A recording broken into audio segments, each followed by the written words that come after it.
बोल जयकारा बोल मेरे श्री गुरु महाराज की जय। श्री नंगली निवासी भगवान की जय।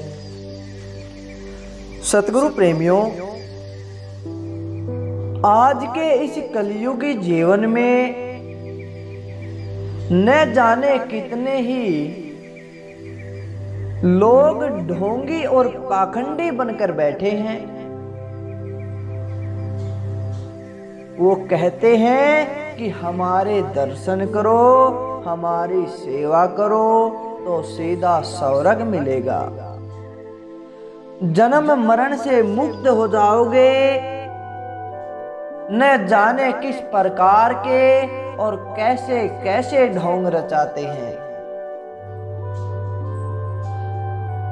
सतगुरु प्रेमियों, संत महापुरुष कहते हैं ऐसे पापी के तो कभी दर्शन भी नहीं करने चाहिए।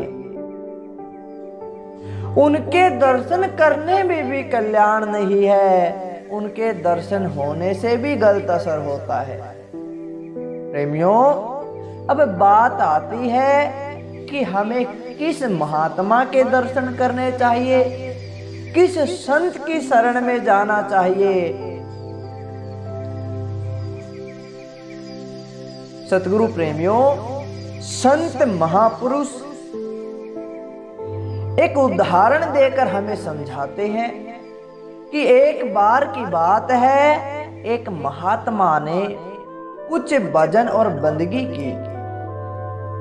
एक दिन उसने भजन बंदगी के बाद सारे शहर में घोषणा कर दी कि जो भी मेरे पास आएगा, मेरे दर्शन करेगा, वह सीधा स्वर्ग लोक को जाएगा। इस घोषणा को सुनते ही बहुत से लोग उसके दर्शन करने के लिए आते थे। उनके मन में आशा थी कि संत महापुरुषों के दर्शन से, इस संत की इस वाणी से हम भी स्वर्ग में चले जाएंगे। प्रेमियों, इस प्रकार उसका ढोंग चलने लग गया। एक दिन की बात है, वह पालकी में बैठा जा रहा था।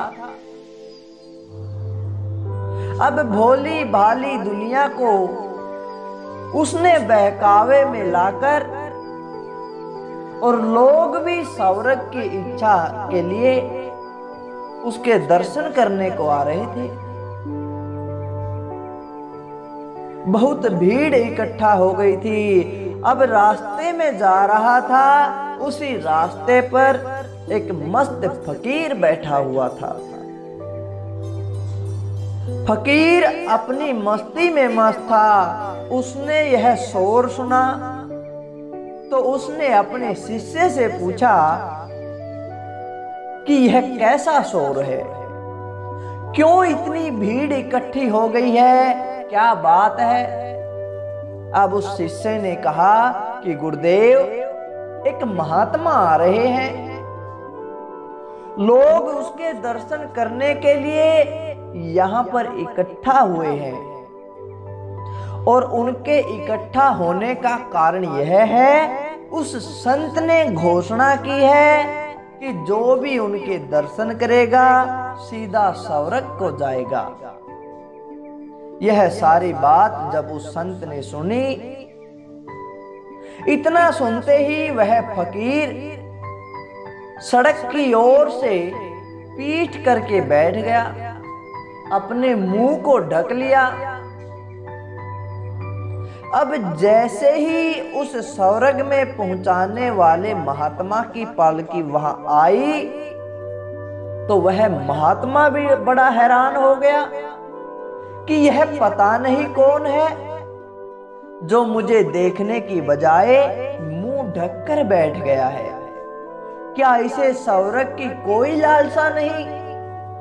सारी दुनिया मेरे पास आती है, मेरे दर्शन करती है ताकि उनको स्वर्ग मिले, वे सुख भोगे, किंतु यह पता नहीं कौन सा अज्ञानी जीव है जो मेरी तरफ पीठ करके बैठ गया, शायद इसे सौरग के बारे में पता ही नहीं।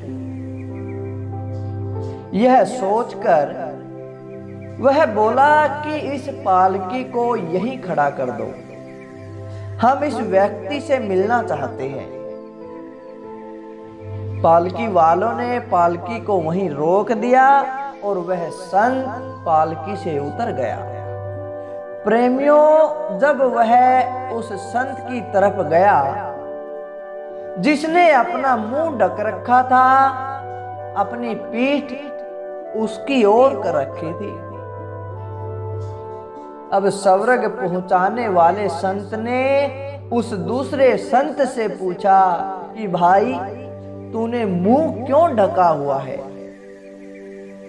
मेरे दर्शन को तो लोग आ रहे हैं और एक तू है जो मेरी तरफ पीठ करके बैठा है, मेरे दर्शन नहीं कर रहा। प्रेमियों, फकीर ने बड़ा सुंदर उत्तर दिया। वह संत उस स्वर्ग पहुंचाने वाले महात्मा से कहने लगा कि मैं तेरा मुंह नहीं देखना चाहता। तेरा मुंह देखने से स्वर्ग मिलता है, तू लोगों को स्वर्ग बांट रहा है और मुझे जाना है सचखंड को, मुझे सत्यलोक में जाना है, धूर धाम में जाना है। तो बता, मैं तेरा मुंह क्यों देखूं? तेरा रास्ता कुछ और है, मेरा रास्ता कुछ और है, इसलिए मैं तेरी ओर से पीठ करके बैठ गया हूं। तब पालकी वाले महात्मा ने कहा कि तुम मेरे से ऊपर तक पहुंचे हुए संत हो, तुम पूर्ण संत हो। यह मेरा अहंकार था जो इस प्रकार मैं लोगों को स्वर्ग दे रहा था। आज से तू मेरा मुर्शिद है, आज से मैं तेरा शिष्य हूं। प्रेमियों, ख्वाजा हाफिज कहते हैं, मैं उसका आशिक हूं, मुझे मोमीन बनने की जरूरत नहीं। मैं न कुछ मांगता हूं, न जुदाई न मिलाप। सतगुरु प्रेमियों, सच्चे गुरुमुख परमात्मा से परमात्मा को मांगते हैं, गुरु से गुरु को ही मांगते हैं। स्वर्ग वैकुंठ नहीं मांगते, दुनिया की वस्तु नहीं मांगते। संतों का प्रभु से इतना प्रेम होता है कि वे सांसारिक लोभों से दूर रहते हैं। उन्हें तो प्रभु के मिलाप में ही सच्चा सुख मिलता है। परमात्मा अंग संग है, रग रग की जानता है, उन्हें धोखा मत दो। गुरुमुखों की संगति करो ताकि यह मन काबू में आ जाए। यह काम, क्रोध, लोभ, मोह, अहंकार से ऊपर उठ सके। यह मन जो हर रोज नई नई ख्वाहिशें रखता है, एक प्रभु को पाने की ख्वाहिश भी रखे। और कहा भी गया है कि जैसी संगत वैसी रंगत। तो प्रेमियों, किस गफलत में हो, कहां सो रहे हो? अगर बुरे लोगों का संग करोगे तो बुराई तुम्हारे मन रूपी घर में बैठ जाएगी, वहीं उसका निवास हो जाएगा। तुम्हें हर रोज नए कर्म के जालों में फंसाए रखेगी, जिसके कारण तुम नरक के जाल में धकेले जाओगे।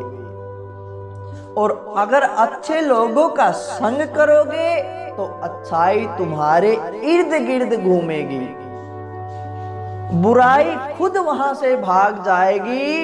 इसलिए सत्संगी लोगों से मेल मिलाप रखो ताकि तुम्हारे अंदर भी गुरु के प्रति प्रेम व सेवा का भाव पैदा हो। सभी संत इस बात का होखा देते हैं।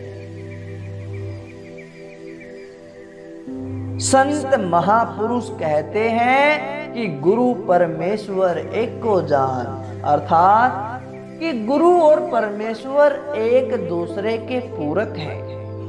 परमेश्वर गुरु द्वारा ही अपने शब्द हम पर प्रकट करता है, अपने तक पहुंचने का रास्ता बताता है। अब जीव के हाथ में है वह कौन सा रास्ता चुनता है, परमेश्वर तक पहुंचने का या आवागमन में गोते खाने का। विचार करें, भजन सिमरन को अपना प्रमुख अंग बनाएं और आवागमन से हमेशा के लिए मुक्त हो जाएं। कबीर साहब जी कहते हैं, क्या भरोसा देखा बिनस जात छिन माही, सांस सांस सुमिरन करो और यतन कुछ नाही। कबीर दास जी हम जीवों को सावधान कर रहे हैं कि इस काया का कोई भरोसा नहीं, यह तो पल में नष्ट हो जाती है। इसलिए हे प्राणी, हर सांस में प्रभु का सुमिरन करते रहो, दूसरा कोई यत्न करने की जरूरत नहीं है। मृत्यु तो सत्य है, इसको कोई नहीं रोक पाया। यदि समय रहते इस मानव पिंड जीवन को पाकर भी आत्म साक्षात्कार नहीं कर सके तो समझो तुम्हारा मानुष जन्म निष्फल हो गया। तो प्रेमियों, इस प्रकार संत महापुरुष हमें समझाते हैं, जिसके ऊपर तू स्वामी सो दुख कैसा पावे, जिसके ऊपर सतगुरु का हाथ है, जिसके ऊपर संत महापुरुषों की दया है, उसे इस दुनिया के, इस लोक के और परलोक के दुख नहीं सता सकते। तो प्रेमियों, यह था आज का सत्संग। अच्छा लगा तो लाइक करें, शेयर करें और कमेंट करके हमें जरूर बताएं। बोल जयकारा, बोल मेरे श्री गुरु महाराज की।